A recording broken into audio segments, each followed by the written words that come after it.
Hi friend, welcome to my channel. Friend, जैसा कि आपको पता है, इंडिया में आईटी कंपनी का एक्सपोर्ट बहुत ज़्यादा होता है, खासकर अमेरिका में, यूरोप में, ऑस्ट्रेलिया में, मिडिल ईस्ट में और दूसरी कंट्री। इंडिया यूएस के बाद सबसे ज़्यादा एक्सपोर्ट करने वाली कंट्री है आईटी में। तो जैसा कि आपको मालूम है, यूएस मार्केट में जो आईटी की कंपनियां हैं वो सारी लिस्टेड होती हैं टेक्नोलॉजी कंपनियां नैस्डैक में। और नैस्डैक ने लास्ट 1 ईयर में लगभग 15-16% माइनस में रिटर्न है। नैस्डैक अभी अपने हाईएस्ट लेवल से लगभग 23% के आसपास डाउन है। और इसने लगभग कब से ऊपर जाना स्टार्ट किया है, लगभग 1 मंथ से। तो हमारे इंडिया में भी सेम लाइक आईटी कंपनियां हैं, वो अब आने वाले समय में, जैसा कि हमारे इंडिया में चाहे आप कोई भी कंपनी ले लो आईटी की, टीसीएस ले लो, इन्फोसिस ले लो, वो सभी डाउन है 52 वीक से, काफ़ी डाउन है, 9% 10%। और जो मिड कैप लेवल की कंपनियां हैं काफ़ी कुछ डाउन है। तो अभी इंडिया में भी आईटी कंपनियों का ऊपर जाना स्टार्ट हो गया है। तो आज हम इंडिया की ऐसी 5 कंपनियों के बारे में बात करेंगे जो अभी मिड कैप लेवल की हैं। इंडिया में बहुत सारी आईटी कंपनियां हैं और बहुत अच्छी अच्छी कंपनियां हैं, जैसे TCS, Infosys, LTI, SCL, Wipro, जिन्होंने बहुत मल्टीपैगर रिटर्न दिया है। बट आज हम कुछ ऐसे मिड कैप शेयर कंपनियों के बारे में डिस्कस करेंगे जो आने अभी जिनका मार्केट कैप कम है और आने वाले समय में वैसा ही रिटर्न देंगे जैसा टीसीएस, इन्फोसिस, विप्रो ने दिया है। तो आइए आज हम ऐसी 5 कंपनियों के बारे में डिस्कस करते हैं। तो सबसे पहले हम जिस कंपनी का डिस्कस करेंगे उसका नाम है एफएल इंडिया। एफएल इंडिया एक एडवर्टाइजमेंट कंपनी है। जो जो भी मोबाइल में आपको एडवर्टाइजमेंट दिखते हैं वो तो उनका सॉफ्टवेयर बनाती है ये। और ये बेसिकली सिंगापुर बेस्ड है बट इंडिया में लिस्टेड है। इंडिया में अभी उसका काफ़ी कुछ बिजनेस है। तो ये अभी केवल 14,196 करोड़ की कंपनी है और इसका करंट मार्केट प्राइस 1,065 है। 52 वीक 1,385 है और 52 वीक लो 871 है। 59.9% इसका प्रोमोटर होल्डिंग है और प्लेज्ड परसेंटेज 0 है, तो कोई दिक्कत नहीं है। अभी हम इसके रिटर्न के बारे में बात करें तो आप देख सकते हो कि जब से मार्केट में लिस्ट हुई है इसने अच्छा रिटर्न दिया है लोगों के लिए, इन्वेस्टर के लिए। आप देख सकते हो ये मार्केट में लिस्टेड हुई है 9 अगस्त 2019 से 2021-22 3.5 साल के आसपास हुए हैं और इसने अपने निवेशकों के लिए 535% का रिटर्न दिया है। मतलब 3.5 साल पहले यदि जिसने 1 लाख लगाया होता वो आज 5,35,000 केवल प्रॉफिट कमा चुका होता और टोटल पूंजी उसकी 6,35,000 हो चुकी होती है आज की स्थिति में। तो ये जैसा कि हमने देखा 3 ईयर का इसका CAGR भी 45 है।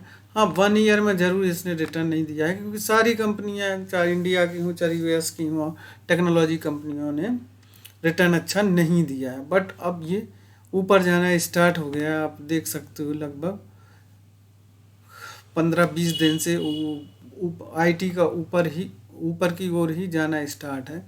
तो आने वाले समय में ये अभी काफ़ी अच्छे डिस्काउंट पे अवेलेबल है। आपको लगभग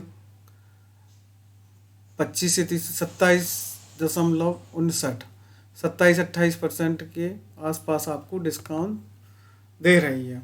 और कोई प्रमोटर होल्डिंग और ये सब मिला, प्रमोटर होल्डिंग एफआईआई और डीआईआई मिला के लगभग 83% के आसपास हैं, तो कोई प्रॉब्लम नहीं है। आइए हम दूसरी कंपनी के बारे में बात करते हैं और उसका नाम है टाटा एलेक्सी। ये टाटा ग्रुप की कंपनी है और स्पेशली फॉर ऑटोमोबाइल सेक्टर में मीडिया और कम्युनिकेशन हेल्थ केयर में काम करती है। इसका सबसे बड़ा जो रेवेन्यू जनरेट होता है वो ऑटोमोटिव सेक्टर से आता है और इसका अभी करंट प्राइस 6,570 सॉरी फ्रेंड 6,570 रुपये है। मार्केट कैप 40,916 करोड़ है। इसकी प्रमोटर होल्डिंग 43.9 है। प्लेज्ड परसेंटेज 0 है।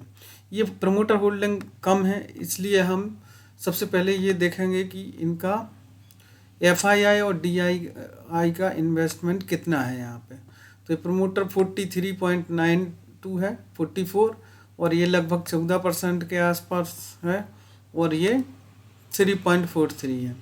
तो लगभग 62% के आसपास इन तीनों का हो जाता है, मतलब होल्डिंग हो जाती है। तो कोई दिक्कत नहीं है, टाटा ग्रुप की कंपनी है, इनमें कभी भी कोई दिक्कत नहीं आने वाली है।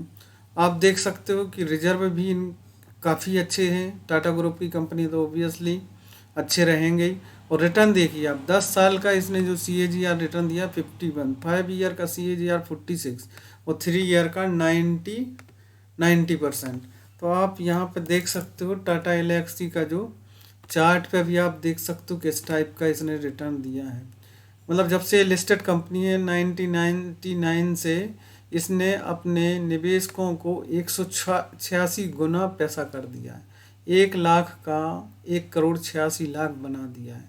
जबकि ये अभी कितने डिस्काउंट पे मिल रही है कंपनी, आप यहाँ देख सकते हो अपने हाई लेवल से 38% डिस्काउंट पे अवेलेबल है। तो इस कंपनी को भी आप अपने राडार पर रख सकते हैं, कोई प्रॉब्लम नहीं है। तीसरी कंपनी के बारे में बात करें तो उसका नाम है कोफोर्ज। कोफोर्ज भी एक मिड कैप मार्केट कैप की कंपनी है। करंट प्राइस 4,430 है। मार्केट कैप 27,057 है और प्रमोटर होल्डिंग 40% है। प्लेज्ड 0 है।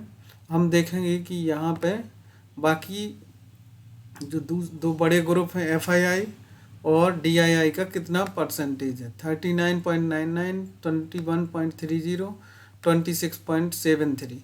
केवल पब्लिक के पास 12% के आसपास है। इन तीनों को मिला दिया जाए तो 88% है, कोई प्रॉब्लम नहीं है। अब हम इनका ये देखते हैं कि बैलेंस शीट कैसी है। 2,767 करोड़ और 755 करोड़ का बोरोइंग, कोई प्रॉब्लम नहीं है। यहाँ देखेंगे हम इसका 10 साल का CAGR 33%, 5 साल का 41 और 3 साल का 32। लास्ट 1 ईयर का जैसा कि दूसरी कंपनियों का भी रिटर्न अच्छा नहीं रहा है लास्ट 1 ईयर का। तो आप देख सकते हो कोफोर्ज का भी लास्ट 1 ईयर का रिटर्न -5 के आसपास दिख रहा है। 5 साल में इसने 124 गुना कर दिया पैसा। और पहले इसका नाम NIIT टेक्नोलॉजी है, इसलिए पूरा ग्राफ नहीं यहाँ दिख रहा है। ये नाम चेंज हुआ था NIIT टेक्नोलॉजी से 21 अगस्त 2020 को नाम चेंज हुआ था। बट आप यहाँ देख सकते हो कि CAGR इसने बहुत अच्छा दिया है, तो आप इसको भी अपने राडार पर रख सकते हैं। हर साल इनका नेट प्रॉफिट और सेल्स बढ़ता ही जा रहा है। चौथी कंपनी के बारे में बात करें तो उसका नाम है परसिस्टेंट सिस्टम लिमिटेड। इसका भी मार्केट कैप 36,962 करोड़ है। करंट प्राइस 4,836 रुपये है। प्रमोटर होल्डिंग 31.3 है और प्लेज्ड परसेंटेज 0 है। तो हम प्रमोटर होल्डिंग कम होने के कारण हम अब देखेंगे कि FII DII की होल्डिंग कैसी है। FII होल्डिंग 20% है और DII की 26% है। पब्लिक के पास केवल 19.76 है, अदर के पास 2.27 है। इसका मतलब ये है कि 22% के आसपास अदर्स और पब्लिक के पास है, बाकी 78% प्रमोटर FII और DII के पास है। कोई दिक्कत नहीं है कंपनी में। इसका जो रिजर्व है 3,448 करोड़ है। बोरोइंग 752 करोड़ है। इसका रिटर्न भी आप देख सकते हो। 10 साल का रिटर्न 33% है। CAGR 5 साल का 43%, 3 साल का 88% और 1 ईयर का इसने पॉजिटिव दिया है। आप यहाँ चार्ट में भी देख सकते हो परसिस्टेंट सिस्टम का 1 ईयर का रिटर्न 10% दिख रहा है। यहाँ 5 साल का आप देख सकते हो। 5 साल में यदि 1 साल पहले लगाया हो तो 5 साल पहले लगाया होता तो आज उसका पैसा 5 गुना, 5 लाख तो उसका प्रॉफिट हो चुका होता 1 लाख का, और टोटल 6 लाख रुपए। और जब से लिस्टेड हुई है तब से इसने अपने निवेशकों का 22 गुना पैसा कर दिया है, जैसा कि यहाँ दिख रहा है। 2010 से ये कंपनी यहाँ पे लिस्टेड है। तो ये भी बहुत अच्छी कंपनी है, और पुणे में इसका हेडक्वार्टर है, और बहुत बढ़िया कंपनी है ये आईटी की, कंसिस्टेंट रिटर्न देने के मामले में। तो आइए अब हम पांचवी और लास्ट कंपनी के बारे में बात करेंगे आज की, हैप्पीएस्ट माइंड। ये अब 2011 में स्टार्ट हुई थी। इस कंपनी के जो ओनर हैं मिस्टर अशोक शुट्टा जी, उनका काफ़ी बड़ा नाम है इंडस्ट्री में आईटी के। सबसे पहले उन्होंने विप्रो में काम किया लीड पोजीशन में, और उसको 15 साल में बहुत अच्छे स्तर पर पहुंचाया। उसके बाद उन्होंने माइंड ट्री के चेयरमैन और फाउंडर रहे। माइंड ट्री भी एक बहुत अच्छी कंपनी रही है, बहुत अच्छा निवेशकों के लिए रिटर्न दिया है। और अब इन्होंने 2011 में एक और कंपनी हैप्पीएस्ट माइंड की फाउंड किया था। तो उसका जो मार्केट कैप है 12,340 है, और करंट प्राइस 840 है। प्रमोटर होल्डिंग 53% है, और प्लेज्ड परसेंट 5.50 है।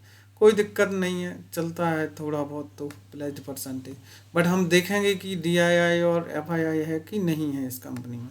तो अब हम सबसे पहले यहाँ जाएंगे, तो ये 53.24 और 4+1 ये तीनों मिला दिया जाए तो 48% के आसपास होते हैं, सॉरी 58% के।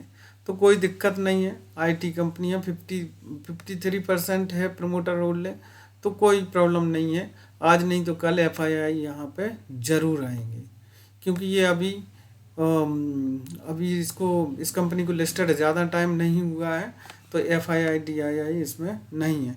पहले हम बैलेंस शीट की भी बात कर लें। यहाँ पे 709 करोड़ इसके पास रिजर्व है, बोरोइंग 393 करोड़ है, कभी भी ये चुका सकते हैं। 1 साल का रिटर्न -30% दिया है। 3 ईयर का रिटर्न नहीं दिया है, क्योंकि इसको अभी 3 ईयर नहीं हुए हैं। बट ऐसा नहीं है कि ये रिटर्न माइनस में ही है। आप देखो, जब से लिस्टेड है अभी भी इसने काफ़ी प्रॉफिट दिया है लोगों को। ये लिस्टेड हुई कंपनी 18 सितंबर 2020 को, लगभग 2.5 साल हो चुके हैं, और तब से लेकर आज तक इतनी गिरावट होने के बावजूद 133% का रिटर्न दिया है यहाँ पे। तो क्योंकि अभी 3 साल हुए नहीं है, इसलिए इसका CAGR यहाँ पे नहीं दिखा रहा है। लास्ट 1 ईयर में 27% डाउन है, और ये अपने हाई लेवल से काफ़ी कुछ नीचे है। आपको ये 44% के आसपास डिस्काउंट में अवेलेबल है।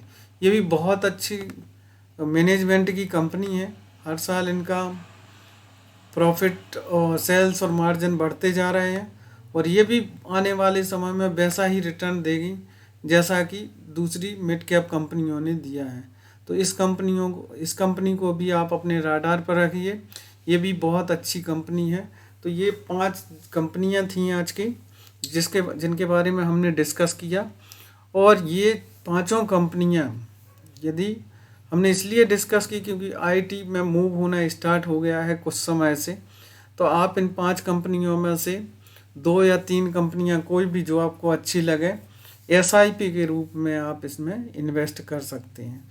बट इन्वेस्ट करने के पहले या तो आप अपने फाइनेंशियल एडवाइज़र से डिस्कस कीजिए कि इन्वेस्ट करना है कि नहीं, या फिर आप अपना खुद का रिसर्च कीजिए। इन कंपनियों के फंडामेंटल देखिए, इन कंपनियों की ग्रोथ पोटेंशियल देखिए, और यदि आपको लगता है कि हाँ इनमें आने वाले समय में भी मल्टीबैगर रिटर्न बन सकते हैं, तो ही आप इनमें निवेश कीजिए। हर कंपनी में 2 से 3%, 4% के आसपास रिटर्न जो आपकी टोटल इन्वेस्टमेंट है वो आप इसमें यहाँ इन कंपनियों में लगा सकते हैं। और आईटी कभी भी इनका डिमांड कम नहीं होने वाला है। तो आप इस सेक्टर की कुछ मिड कैप कंपनियां जो बहुत अच्छी लगी मुझे, जो जिनका रिटर्न अच्छा है, बिजनेस अच्छा है, और आने वाले समय में आईटी और बढ़ेगा, दुनिया में टेक्नोलॉजी और बढ़ेगी तो और ज़्यादा एक्सपोर्ट बढ़ेगा इनका, और ज़्यादा बिजनेस फैलेगा। तो प्लीज़ राडार पर रखिए इन सारी कंपनियों को, और यदि आपको लगता है तो आप इनमें इन्वेस्ट कर सकते हैं। तो thank you friend watching this video, and please subscribe my channel if for future reference. Thank you.